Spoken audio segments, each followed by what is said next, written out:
Hello friends, आज जिसके बारे में हम बात करेंगे वो है हमारे देश की शिक्षा नीति के बारे में। जैसा कि पता है कि देश की नई शिक्षा नीति को कैबिनेट से मंजूरी मिल गई है। उनका कहना है कि शिक्षा के क्षेत्र में ये क्रांतिकारी बदलाव लाएगा और अब मानव संसाधन विकास मंत्रालय अब शिक्षा मंत्रालय के नाम से भी जाना जाएगा, क्योंकि उसमें शिक्षा संबंधी सारे जो तथ्य हैं वो उसी मंत्रालय द्वारा हमारे बताए जाएंगे। तो इसलिए उसका नाम मानव संसाधन विकास मंत्रालय चेंज करके उसका नाम शिक्षा मंत्रालय रख दिया गया है, क्योंकि वो पूर्ण तरीके से शिक्षा के लिए समर्पित एक मंत्रालय होगा, इसीलिए उसका नाम शिक्षा मंत्रालय रख दिया। अब आपको मैं बताता हूं कि शिक्षा जो हमारी नीति थी वो सबसे पहले आई कब थी, उसके कौन कौन से ऐसे पॉइंट्स हैं जो इस बार बदलाव किया गया है। इसी को जानने के लिए मेरे वीडियो को लास्ट तक देखिएगा, क्योंकि इसके सारे पॉइंट्स काफी महत्वपूर्ण हैं हमारी शिक्षा के क्षेत्र में लेके। तो प्लीज मेरे वीडियो को लाइक करिए, मेरे चैनल को सब्सक्राइब करिएगा और शेयर करिएगा। तो चलिए अब मैं बात करता हूं शिक्षा नीति के बारे में। 34 साल पहले सन 1986 में देश की पहली शिक्षा नीति लागू की गई थी। फिर 1992 में इस शिक्षा नीति में कुछ छोटे मोटे बदलाव किए गए थे, लेकिन उसे इतने बड़े तौर पे नहीं देखा जाता है। लेकिन अगर बात करें नई शिक्षा नीति की, तो उसे देश में आने में लगभग 34 साल का सफर उसने तय करा। यानी 34 साल के गैप के बाद हमारे देश में एक नई शिक्षा नीति लागू करी जा रही है।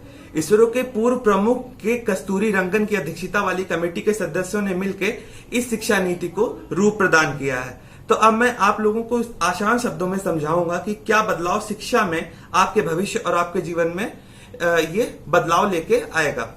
सबसे पहली बात, अगर स्टूडेंट की बात करें, यानी जो स्कूली शिक्षा की पढ़ाई होती है, स्टूडेंट को पढ़ाई के साथ साथ किसी लाइफ स्किल और उनको सीधे तौर पर उनको जो पढ़ाई होगी उससे लाइफ स्किल से जोड़ा जाएगा।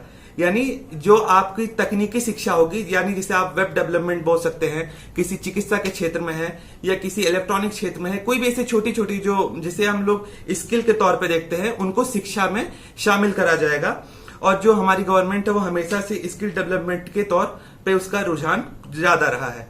अब स्कूली शिक्षा और उच्च शिक्षा के साथ साथ कृषि शिक्षा, कानूनी शिक्षा, चिकित्सा शिक्षा और तकनीकी शिक्षा जैसे व्यावसायिक शिक्षा को इसके दायरे में लाया गया है। यानी स्किल डेवलपमेंट अगर हम उसमें जानेंगे तो उसमें हम लोग कृषि के बारे में, कानूनी शिक्षा के बारे में, चिकित्सा और व्यावसायिक शिक्षा को हम अब अपनी पढ़ाई में शामिल होते हुए देख सकते हैं।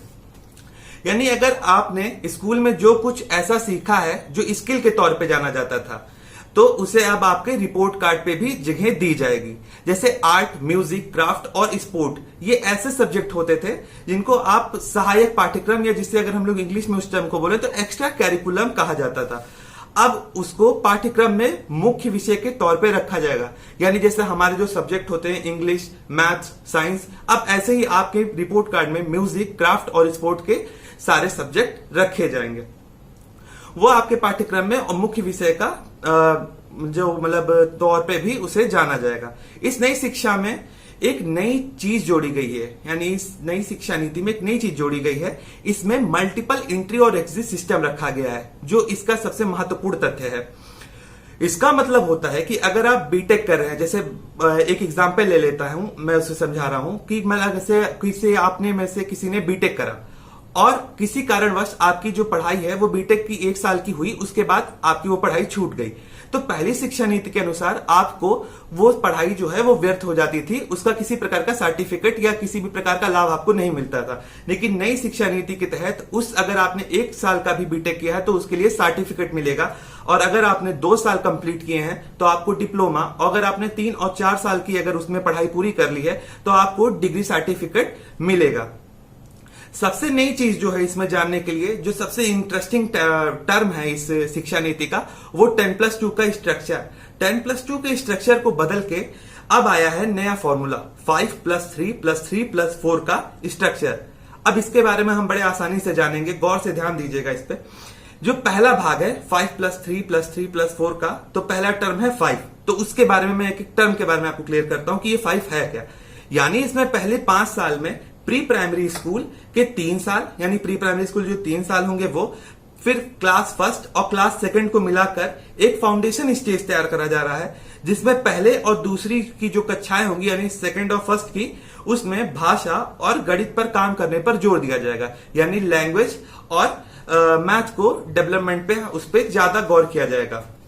दूसरा टर्म जो है वो 3 यानी 3 को कक्षा 3 से लेके 5 तक डिवाइड किया गया है। साथ ही चौथी और 5वीं कक्षा के बीच में आपको राइटिंग स्किल पर ध्यान देने की बात कही गई, यानी जो लेखन की जो मतलब नीति है उस पर ध्यान दिया जाएगा चौथी और 5वीं कक्षा पे। जो इसका तीसरा टर्म है वो भी 3 है। इसे मध्य चरण के नाम से भी अगर आप बोलना चाहें तो कह सकते हैं। इसमें क्लास 6 से 8 तक के लेवल में इसे बांटा गया है। इसमें क्लास 6 में ही वोकेशनल कोर्सेज का मतलब अगर आप यहां से जानना चाहें तो जैसे स्किल कोर्सेज ही समझ लीजिए, जैसे कि कोई वेब डिजाइनिंग का कोर्स हो गया, चिकित्सा के क्षेत्र में, किसी के क्षेत्र में। तो अगर आप शुरू करना चाह रहे हैं वेब वोकेशनल कोर्सेज तो उसके इच्छुक छात्रों को इंटर्नशिप भी क्लास 6 से ही प्रदान करवाई जाएगी, यानी वहां की जो फैकल्टी होगी वो मदद करेगी। भाग चौथा जो है इसका जो 4 है उसे कक्षा 9 से और 12 तक बांटा गया है, यानी जो चौथा पार्ट है वो 9th, 10th, फर्स्ट ईयर और इंटर, इसमें ये 4 पार्ट रखे गए हैं। अब इसके कुछ और महत्वपूर्ण ध्यान देने वाले तथ्य हैं, जरा गौर दीजिएगा उस पर। मल्टीपल डिस्पेरेज एजुकेशन में एक स्ट्रीम के साथ दूसरा सब्जेक्ट भी उच्च शिक्षा में कोई भी स्टूडेंट ले सकता है, यानी एक नया जो टर्म है मल्टीपल डिस्पेरेज एजुकेशन। इसमें अगर आप एक स्ट्रीम में पढ़ाई कर रहे हैं तो दूसरे सब्जेक्ट को भी आप ले सकते हैं जो उस स्ट्रीम का नहीं है। यानी अगर आप बीएससी कर रहे हैं तो आपके पास म्यूजिक का शौक है अगर आपको, तो आप म्यूजिक एज ए सब्जेक्ट के तौर पे ले सकते हैं और उसका आप जो पढ़ रहे हैं बीएससी उस स्ट्रीम से उसका कोई संबंध नहीं है, लेकिन उसको ले सकते हैं, इसकी छूट पूरी रहेगी। अब बात करते हैं रिसर्च वालों की। रिसर्च करने वाले के लिए भी एक नई नीति गवर्नमेंट ने लाई है। इनमें 4 साल के डिग्री प्रोग्राम का एक विकल्प दिया गया है, यानी 3 साल की डिग्री के साथ एमए करने पर बाद में एमफिल की जरूरत नहीं पड़ेगी। अब वो सीधे पीएचडी में जा सकते हैं। यानी अगर सीधे तौर पे देखा जाए तो गवर्नमेंट ने एमफिल की जो डिग्री थी उसको निरस्त कर दिया है, अब उसकी कोई जगह पाठ्यक्रम में नहीं रहेगी।